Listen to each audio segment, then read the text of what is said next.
And he himself is someone who often referred to the Bible as his best read book and so on. So okay, well, he certainly needs all the help really that he can get, can't he? I mean, he's made these incredible promises that he will be able to bring some sort of peace to the Middle East between the Israelis and the Palestinians. The problem, it seems, that the Israelis and the Palestinians don't agree on the same way forward. No, the Israelis, and I think Netanyahu said it very, very clearly in his speech earlier today, for them it is security first, prosperity second, and peace third. When they talk about security, he's no longer talking about security as in threats from Hamas or Palestinians. He's worried about Iran, about Hezbollah getting so close to the borders, the Iranians themselves so close to the borders via Syria, and so on. So for him, he wants to resolve that issue first. And unfortunately, in that one issue, he is in line with the Saudis. And Trump understands that very, very well. And he's been trying to bring them closer together on that single issue.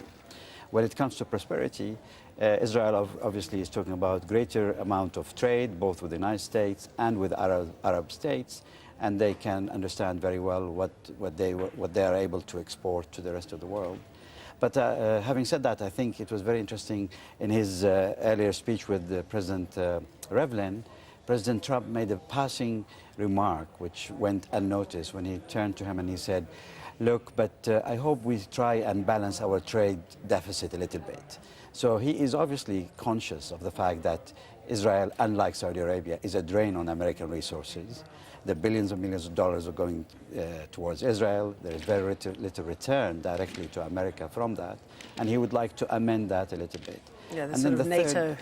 And then comes last is the issue of peace. And because of everything we've been having since the Arab uprising, the Arab Spring, it is very unfortunate that the Palestinians have a very, very weak position.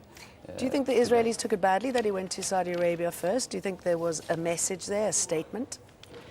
I don't think so. I think it must have been sold to them very carefully as part of an orchestrated visit.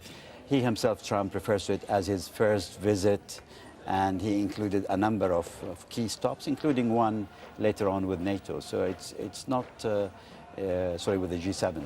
So it's not entirely seen as one-sided visit. All right.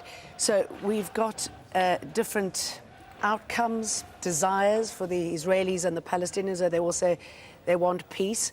By labeling Hamas as a terrorist group, as part linking it to ISIL and Al-Qaeda in the region, where does that leave the negotiating process and the power and the leverage of all the players now? Labeling Hamas as terrorists is not a new thing. I mean, the United States has labeled them a long time ago. The issue we have here is some Arab states at the moment label Hamas as a terrorist organization, and that adds to the complexity. So to start with, I think the Arab nations should come to an agreement and work actively to encourage the Hamas and the Palestinian administration to come together. Without that unifying effort, really, it's very difficult to see how the Palestinians can negotiate any peace with the Israelis. And the Israelis will always use the gap. Well, there's such divisions amongst the Palestinians themselves. Exactly, and the Israelis will always exploit that division and present it as one side that is terrorist and the other is incapable and corrupt. And how do you bridge that division is Do you think they'll be left behind in this sectarian tension that we've seen, growing sectarian tension between between Iran and Saudi Arabia, the Sunnis and the Shias, and the fact that Donald Trump has now got involved increasingly in this very controversial area?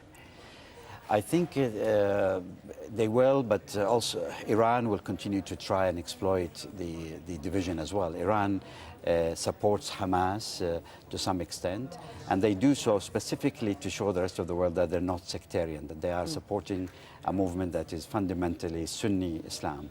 I don't think they will give up on that anytime soon. The more Hamas is isolated by the Arab world, the more they will have to turn towards Iran. Okay, Sultan Barakat, we're going to have to leave it there. Thank you very much. Lots